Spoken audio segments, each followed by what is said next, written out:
Okay, so welcome to Sponsor More Downlines training video number 2. Once again, this is Edward Reformina, author of Pinoy MLM Expose ebook and the creator of Sponsor More Downlines. Again, thank you so much for watching our last video, yung ating training video 1. And maraming salamat din sa mga nag-like and sa mga nag-comments, maraming salamat din. And dun sa mga nag-post ng mga question sa comment box sa baba, maraming salamat din sa inyo. And hindi ko pa nasasagot lahat ng mga tanong, pero I will try my best na sagutin lahat yung mga questions nyo. Once again, in this 3-part video training series, ituturo ko sa iyo yung mga secret sponsoring strategies na nadiskubre at natutunan ko na tumutulong sa akin para makapag-sponsor ng up to 23 direct downlines every single month.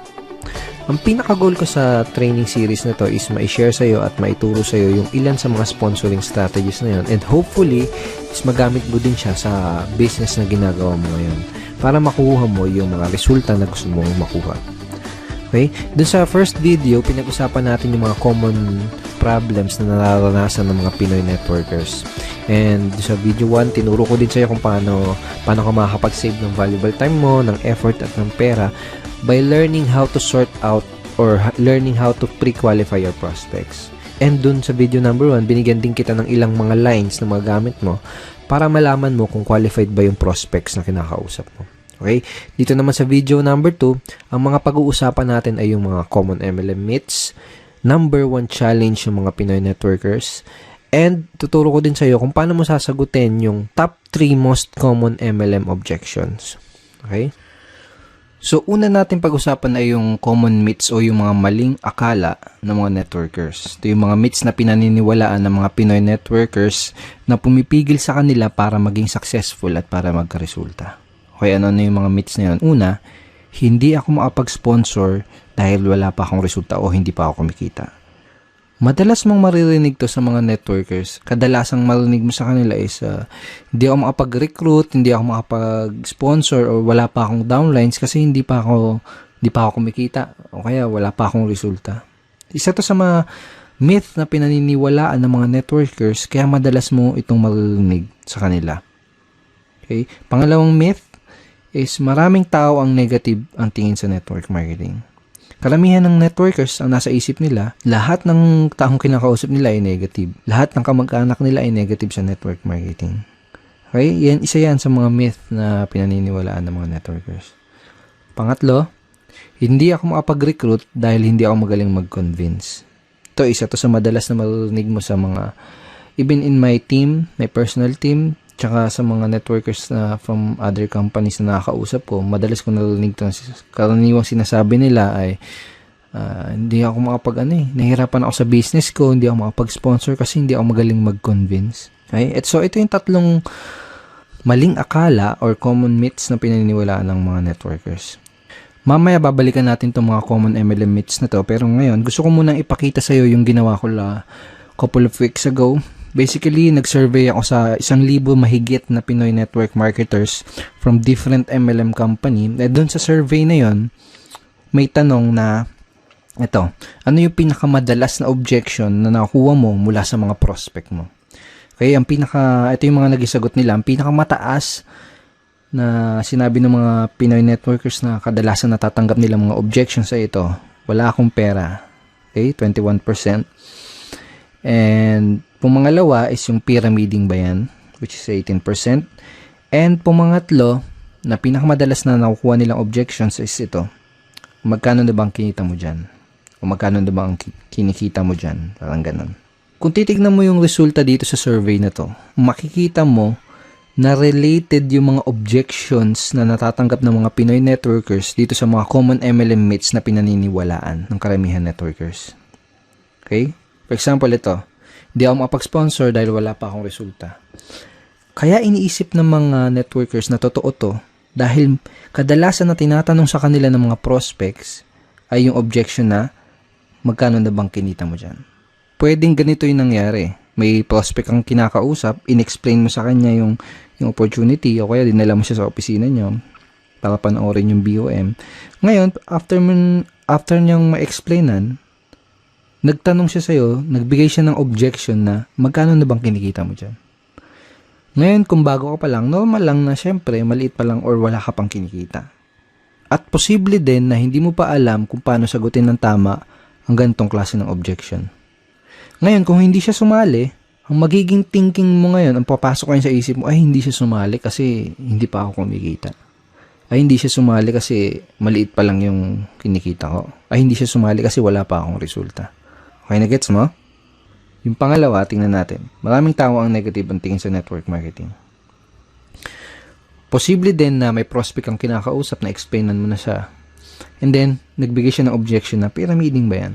Ngayon, kung hindi mo alam sagutin ng tama tong objection na yan, hindi mo siya mapapasali. Ngayon, ang thinking mo ngayon, ang iniisip mo ngayon, naku, ang daming negative sa network marketing. Lahat ng kinakausap mo negative sa network marketing. Pero ang totoo, hindi mo lang alam sagutin yung objection na yun ng tama. Pangatlo, itong wala akong pera. See, dito sa Common MLM Meets, hindi ako mapag-recruit dahil hindi ako magaling mag-convince. Possible na may prospect ang kausap, sinabi niya na wala akong pera. Maganda yung opportunity, pero wala akong pera. Ngayon, dahil wala siyang pera, hindi mo siya napasali. Posibleng pumasok sa isip mo na hindi ko siya napasali kasi hindi ako magaling mag-convince. Ganun. So, related itong mga common MLM objections na to doon sa common MLM myths na pinaniniwalaan ng mga networkers. Ibig sabihin, walang katotohanan itong mga paniniwala na to, itong mga myths na to, kaya nga myth, di ba? Dulot lang to ng mga objections na madalas itanong sa ating mga networkers. Okay? Itong mga myths na to, dulot lang yan ng mga objections na hindi alam sagutin ng tama. Kung isa ka sa mga networkers na dating naniniwala dito sa mga yan, I'm here to tell you na walang katotohanan ng mga yan. Ang kailangan mo lang gawin ay alamin kung paano sasagutin yung mga objections na nagdudulot nitong mga maling paniniwala na to. Number 1 challenge ng mga networkers ay yung mga prospect objections. So, sa mga challenge nila ay yung mga objections na binabato at binibigay sa kanila ng mga prospects na kinakausap nila. Dahil sa mga objection na yun, kadalasan nagkakaroon sila ng maling paniniwala, nagkakaroon sila ng maling beliefs about sa network marketing business nila. Ang solusyon para ma-solve yung challenge na yun is to master handling objections. So, bakit ba natin kailangan ma-master ang pag-handle ng mga objections? Kung gusto mo talagang ma-master ang pag-sponsor o pag-recruit, kailangan mong ma-master ang pag-handle ng lahat ng mga common MLM objections. Period. Napakadaming networkers kasi ang nag-fail dahil hindi nila alam kung paano mag-handle ng mga common objections. At ang masama pa, madaming mga networkers ang walang idea kung paano i-handle ang mga objections ng kanilang prospects. Ganito kasi yan, kahit gaano pa kaganda ang pag-present mo ng business mo, okay, kahit gaano pa kaganda yung pag-present mo ng product mo, lahat ng prospect, kahit interesado na yan, sigurado ay may katanungan at objections pa din yan bago siya magkaroon ng final na decision. Normal lang kasi talaga yon. Pero itong masakit. Kapag hindi mo nasagot ng tama ang mga questions at objections ng mga prospects mo, hindi mo pa din sila mapapasali. Tanungin kita, nangyari na ba sa iyo yung may prospect kang kausap, tapos sigurado ka na sasali siya, okay, pero hindi naman nag-join pagkatapos mo ma-explainan? Usually, nangyayari yung ganun dahil sa mga objection na hindi nasasagot ng tama. Ito yung mga dahilan kung bakit kailangan mong ma-master ang pagsagot sa lahat ng mga common MLM objections. So, ang goal ko sa video na to is tulungan ka at ituro sa'yo kung paano mo sasagutin itong top 3 common MLM objections. Itong pinag-usapan natin kanina, itong result dun sa sa survey na ginawa ko sa mahigit 1,000 networkers na pinakamadalas na natatanggap nilang objections. Itong wala akong pera, pyramiding ba yan, at magkano bang kinita? Magkano na bang kinikita mo? Or magkano na bang kinita mo? I created a training ebook for my team, and ang title ng ebook na yun is Objection Crusher. Objection Crusher. Paano mo dudurugin yung mga objection na matatanggap mo? Parang ganun yung konsepto. So basically, ipapakita ko sa iyo yung mga tinuro ko dito sa loob ng ebook na to kung paano sasagutin itong top 3 common MLM objections na to. Okay, ngayon andito tayo ngayon sa loob ng mismong Objection Crusher training ebook. So ito yung mismong loob ng ebook. And ito yung listahan ng mga common MLM objections na itinuro ko kung paano sagutin ng tama dito sa ebook na to. Kasama sa list itong Kasama sa list ng mga common MLM objections ay ito, magkano bang kinikita mo dyan? Pag-isipan ko muna, yayaman ba ako dyan? Pyramiding ba yan? Networking ba yan? Networking ba to? Mahal ng investment, wala akong pera, wala akong time, alam ko na yan, hindi ko linya yan, etc. So, ang unang ituturo ko sa'yo kung paano sagutin ng tama ay yung magkano na bang kinikita mo dyan. Alright? So, bago ko ituro sa'yo kung paano sagutin ito, kailangan mo maintindihan na karamihan ng mga prospect na nagbibigay na ganitong klaseng objections ay hindi naman talaga nila gustong malaman kung magkano yung eksaktong kinikita mo. Okay? Dahil ang tunay na dahilan ng objection na yun, ang talagang gusto nilang malaman, ang deeper reason ng objection na yun ay gusto nilang malaman kung totoo ba yung opportunity na ina-offer mo. Gusto nilang malaman kung may mga kumikita ba talaga dyan sa company mo. O baka naman nag-aksaya ka lang ng pera dyan at hindi mo nabawi yung in-invest mo dahil natatakot sila na mangyari sa kanila yung ganun. Natatakot sila na baka pag nag-invest sila ay hindi bumalik yung in-invest nila. So, yun yung ilan sa mga tunay na gustong malaman ng prospect mo. Gusto nilang malaman kung totoo ba yung opportunity mo. Sa madaling salita, gusto nilang ng pruweba. Okay? Sa madaling salita, gusto nila ng social proof or proof na may kumikita sa opportunity mo. So, yun yung talagang gusto nilang malaman. And another thing is maraming paraan para sagutin itong objection na to. Pero itong paraan na ituturo ko sa'yo dito sa ebook na to is yung pinaka-effective based on my personal experience and in my opinion. Ito yung pinaka-effective, hindi lang effective, pinaka-cool at pinaka-relax na paraan para sagutin itong objection na to. Okay, so paano ba sasagutin itong objection na to?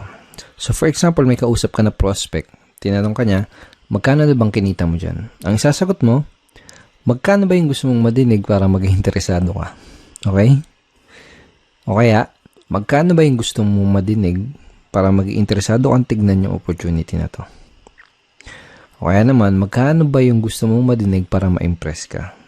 Okay, sa una, kailangan ng konting lakas ng loob kung gagamitin mo tong lines na to. Kumbaga, kailangan ng konting posture. Okay? Sa una, baka medyo mailang ka pa. Kaya sa una lang yon, kapag paulit-ulit mo na siyang ginamit, medyo masasanay ka na din. Kapag sinabi mo sa prospect, wag mo din kalilimutan na mag-smile ng konti para hindi ka magmukhang maangas or hindi ka ma-misinterpret nung kinakausap mo na nagyayabang. Alright? Okay, so ang mangyayari kapag tinanong mo to sa prospect mo, magbibigay siya sa iyo ng figure or ng amount. And hindi mahalaga kung hindi mo pa kinikita yung halaga na sasagot ng prospect mo. Kailangan lang ay may mga alam kang success stories from your company dahil gagamitin mo yung mga istorya or mga stories or kwento ng mga successful person in your company doon sa sagot mo. Okay? Kung wala kang alam ng mga storya ng mga successful upline sa company nyo, ang gawin mo, manood ka at makinig ng mga business presentation nila dahil most of the time, kinukwento nila yung storya nila kung paano sila nagsimula, kung paano sila naging successful. Okay? So, make sure na manood ka ng mga business presentation or business talk ng mga successful upline sa company nyo. So, parang ganito yung magiging flow ng pag-uusap nyo ng prospect mo pag sinagot mo na yung objection na yun. Okay? So, prospect, magkano ba ang kinikita mo dyan? Ikaw, magkano bang gusto mong madinig para maging interesado kang tignan maigi itong business na to? So, for example, sinagot niya 30,000 o kaya kung ano man, kung 50,000, 100,000, 1 million, kung ano man yung sagot niya, kung kumikita ka na ng ganun, sabihin mo lang, great, yan ang kinikita ko dito. Gusto mo bang ituro ko sa'yo kung anong ginawa ko? Yun lang.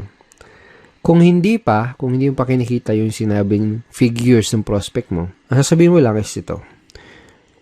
Well, basically, kakasimula ko pa lang sa business na to, kaya hindi ko pa nare-reach yung ganyan level ng income o hindi ko pa naabot yung ganyang income. Pero let me tell you about blank kung sino yung tao na gusto mong ikwento sa kanya na kumikita na ng ganyan dito sa company na to. Gusto mo bang malaman kung ano yung ginawa niya para kitain yung ganong income? Okay? Pagkatapos, kwento mo yung maikling storya ng taong binanggit mo. Okay? So, hindi kailangan na mahaba kahit maiksing storya lang. Then, kapag nakawento mo na sa kanya yung storya ng successful member na yon sa inyong company, Ang next na sasabihin mo ay ito. Kung willing ka ding aralin yung ginawa niya, posible, okay? Posible din nakitain mo yung income na kinita niya. Willing ka bang matutunan at gawin yung ginawa niya? Pag sinabi ng prospect mo, oo. Okay, good. Ito yung unang gagawin mo para makapagsimula. Okay? So, hindi mo lang nasagot yung objection, possible pa na maklose mo siya doon sa business mo. These lines are very, very powerful.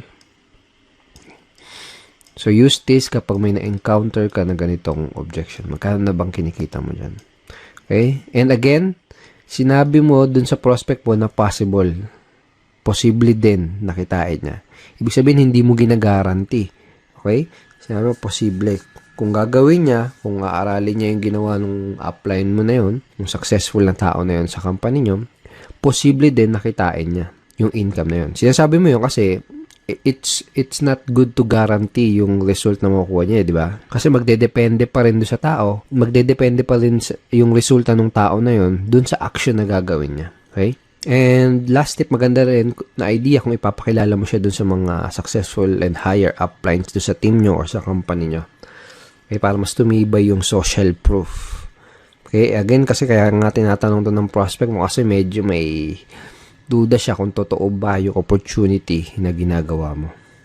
Okay, so ang next na objection na sasagutin natin at pag-aaralan natin ay yung objection na pyramiding ba yan or pyramiding ba to? Okay, so pag may nag-object sa'yo ng objection na to, pag may nagtanong sa'yo, pyramiding ba to? Ang sasagot mo ay ito.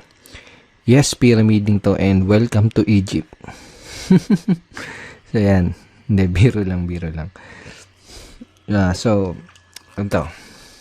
So madami din paraan para sagutin tong objection na to, pero itong ituturo ko sa iyo yung isa sa pinakamadali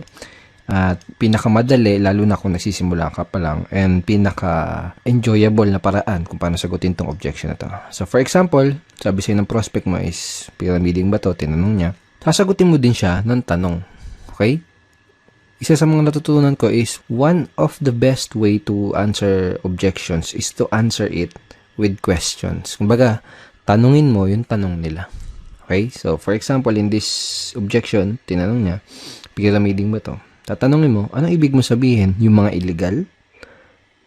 Okay? So, medyo ganun yung tono dapat. Parang patanong. Anong ibig sabihin mo? Yung mga illegal? Pag sinabi ng prospect na, ano yun? Yung tipong nangangako na mag-i-invest ka lang tapos dodoble yung pera mo kahit wala kang gawin? Sabihin ng prospect mo, then, sabihin mo, yung mag-i-invest ka lang ng pera tapos wala kang makukuha produkto, basta sabi nila, kikita lang yung pera mo.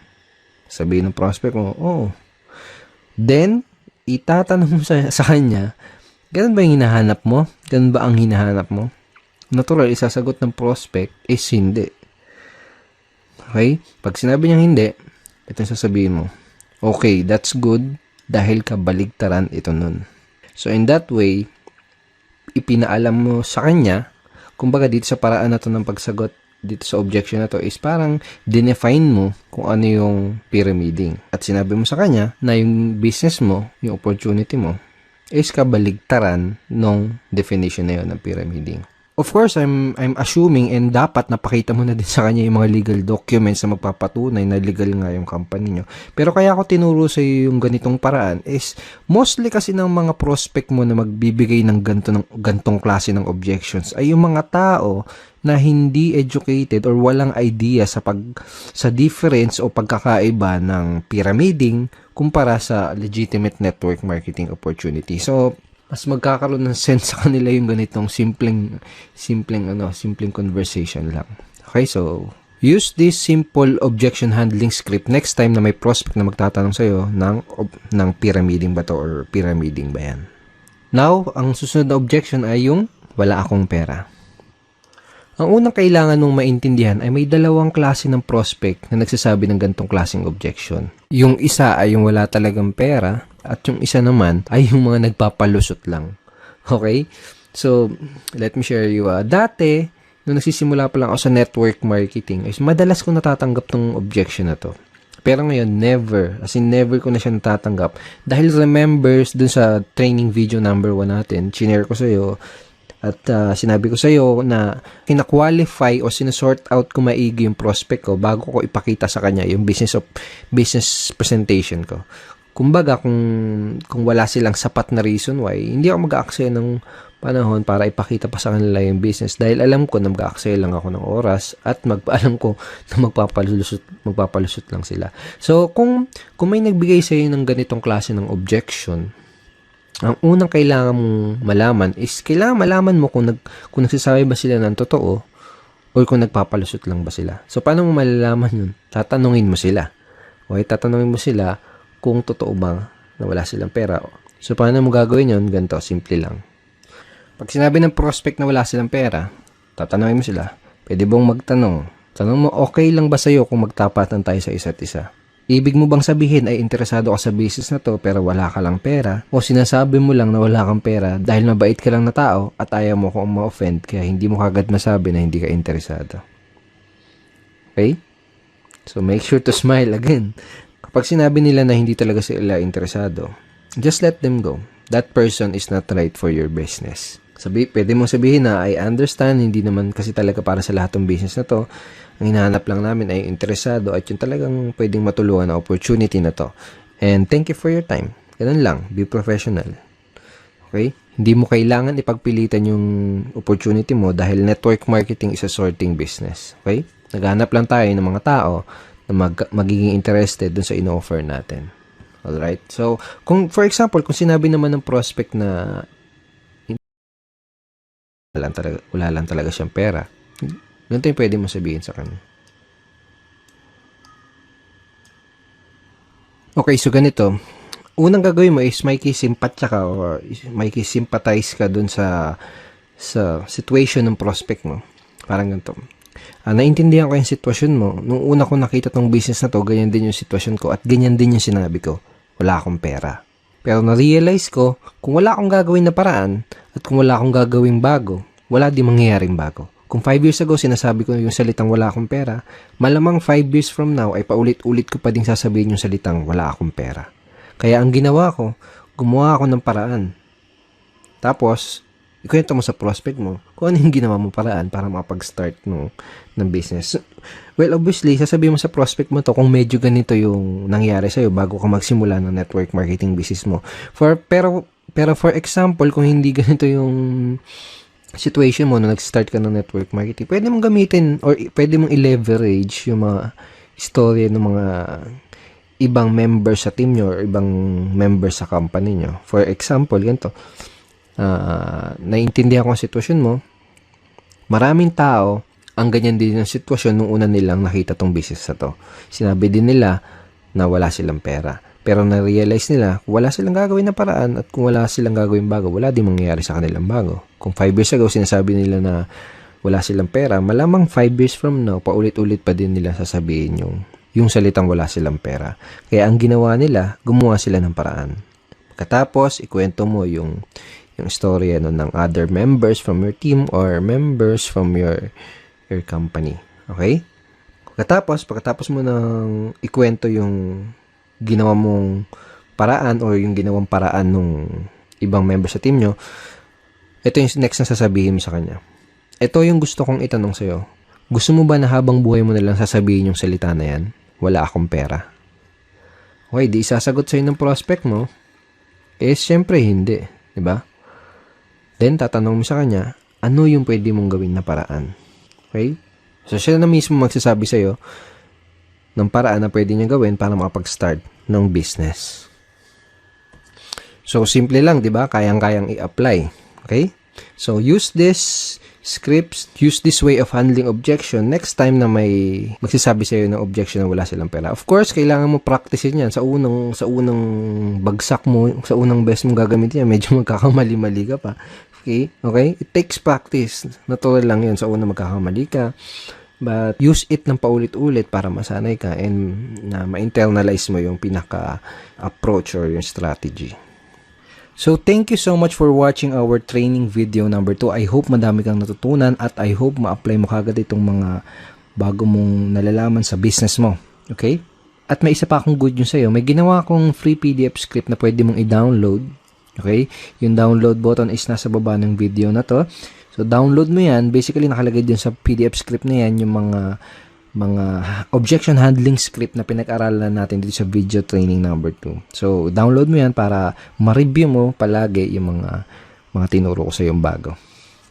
Sa next training video natin, sa training video number 3, ang mga pag-uusapan natin na ito. Pag-usapan natin yung most important skill na kailangan mong matutunan as a network marketer or MLMer and a direct seller. At yun ay ang closing skill. Okay? And ituturo ko din sa iyo, bibigay ko sa iyo yung super effective closing line na ginagamit ko to sponsor up to 4 downlines in 1 day. Okay? So matagal ko na ginagamit tong closing line na to and it's very very effective and very very powerful. So don't forget to check your email for our training video number 3. Papadala ko tong training video number 3 sa email mo sa isang araw. Okay? Papadala ko yung link ng training video number 3 sa isang araw. Alright? At kung hindi mo pa nakiklik yung like button sa baba ng video na to, please click like and wag mo din kakalimutan na mag-comment at kung may katanungan ka, kung may any questions ka, i-post mo lang dun sa comment box below this video and I will try my best na sagutin yan personally. Alright? Once again, Edward Reformina here and thank you so much and see you in our training video number 3. Bye-bye.